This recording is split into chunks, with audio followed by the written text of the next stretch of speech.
সিলেট মহানগর ছাত্রদলের সাবেক সাধারণ সম্পাদক ছিলাম। কিন্তু এই বড় বড় কর্তারা এমপির আব্বা ডাকে, আব্বা আমার পুলিশ আপনার ছেলেদের পাশে থাকবে, এইখানে যত পুলিশ আছে তাদের সবার অ্যাকাউন্টের টাকা একসাথে করলে যা হবে, এই হেডকোয়ার্টারে বসে থাকে একটা এসপি ডিআইজির কোটি কোটি ডলার আছে।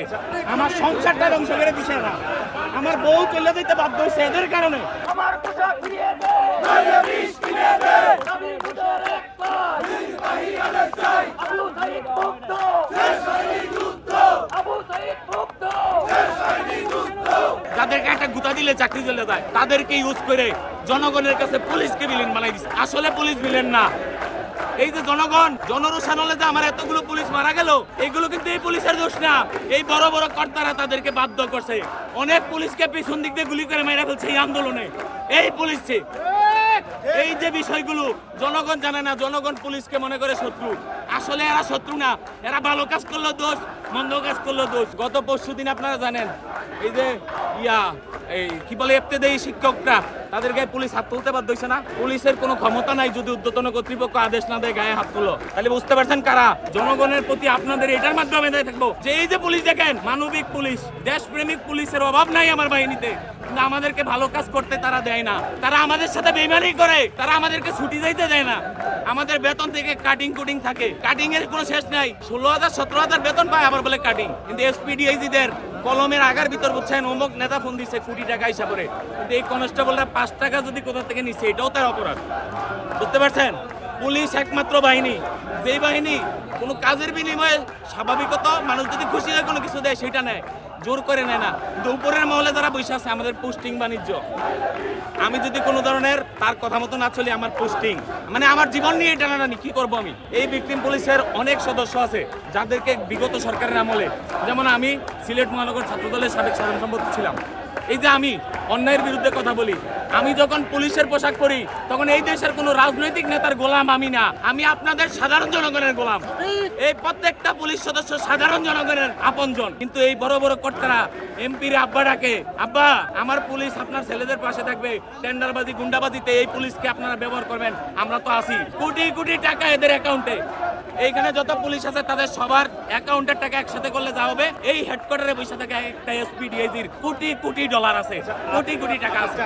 এই যে 5 মাস 7 দিনের মাথায় আমার বউটা চলে গেছে, এই ড্রাইভার কে নিবে? বেনিজিৎ তো বিদেশ গিয়ে বসে আছে। এখানে আমি সহ অনেক পুলিশ সদস্যের চাকরি সামান্য বিষয়ে চাকরি খাইছে। এই বেনিজিরের দোষরা এখনো বসে আছে, তারা কোটি লড়াইতেছে। কেন? আমরা কি বাংলাদেশের নাগরিক না? আমরা কি দেশের নাগরিক না? আমরা কি আমাদের অধিকার চাইতে পারি না? আমাদেরকে কেন এতদিন লটকায় রাখছে? আমরা আমাদের চাকরি ফেরত চাই, আমাদের চাকরিতে নির্বাহী আদেশের মাধ্যমে চাকরি পুনর্বহাল জানতে চান না, চাকরি পুনর্বহাল জানতে চান না। হয় চাকরি নয় মৃত্যু, হয় চাকরি নয় মৃত্যু। আমাদেরকে হয় গুলি করতে হবে, নয় আমাদেরকে চাকরি দিতে হবে। আমরা করতেছি না, আমরা আমাদের পরিবার পরিচয় নিয়ে অনেক কষ্ট আছি। আমরা করতেছি না, আমরা চলতে পারতেছি না, এইভাবে আমরা করতেছি না। আমরা হয় রাস্তায় মেরে ফেলুন, না হয় আমাদেরকে চাকরিতে পুনর্বহাল করুন। পারলে ছিলেন, ঠিক আছে? আমি বলতেছি, আমি সোহেল রানা বললে মরে যাবো এই দেশের জন্য। বীর মুক্তিযোদ্ধার সন্তান, বারবার মরে না, একবার মরে। পরিষ্কারভাবে বলতেছি যে এদেরকে আমাদের কাছে কাগজপত্র সব কিছু আছে, এদের ছবি, এদের আকাম কুটামের সকল কিছু আছে। ওরা যদি চায় আমরা এখানে ইন্ডিয়া বিনোদের কাজগুলোতে ওদের ছবি দেখা যাবে, ওরা কি কি করছে, কোন মহিলার সাথে কি আকাম করছে, ভিডিও এখানে দিই। এরকম ইয়ে নিয়ে আমরা আসছি, টার্গেট নিয়ে। ওদেরকে ওদের পরিবারের সামনে উলঙ্গ করে ছেড়ে দিব, দেখি এদের লজ্জা আছে কিনা। বিসিএস ক্যাডারদের লজ্জা নাই। আমার সংসারটা ধ্বংস করে দিছে না, আমার বউ চলে যেতে বাধ্য হয়েছে এদের কারণে, আমার সন্তান নষ্ট হয়েছে এদের কারণে। এদেরকে আমি ক্ষমা করবো না, বিসিএস ক্যাডারদের কোনো ক্ষমা নাই। আমার পোশাক ফিরিয়ে দে, নইলে বিষ ফিরিয়ে দে, স্বামীর বুঝার একটা নির্বাহী আদেশ চাই, আবু সাঈদ মুক্ত, শেষ হয়নি যুদ্ধ, আবু সাঈদ মুক্ত, শেষ হয়নি যুদ্ধ,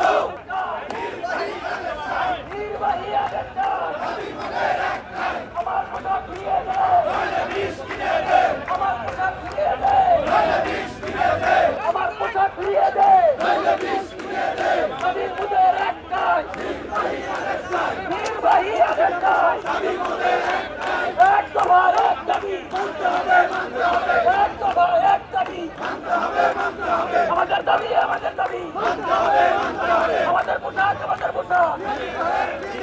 দাবি মোদের এক নয় আমার পোশাক ছিড়িয়ে দে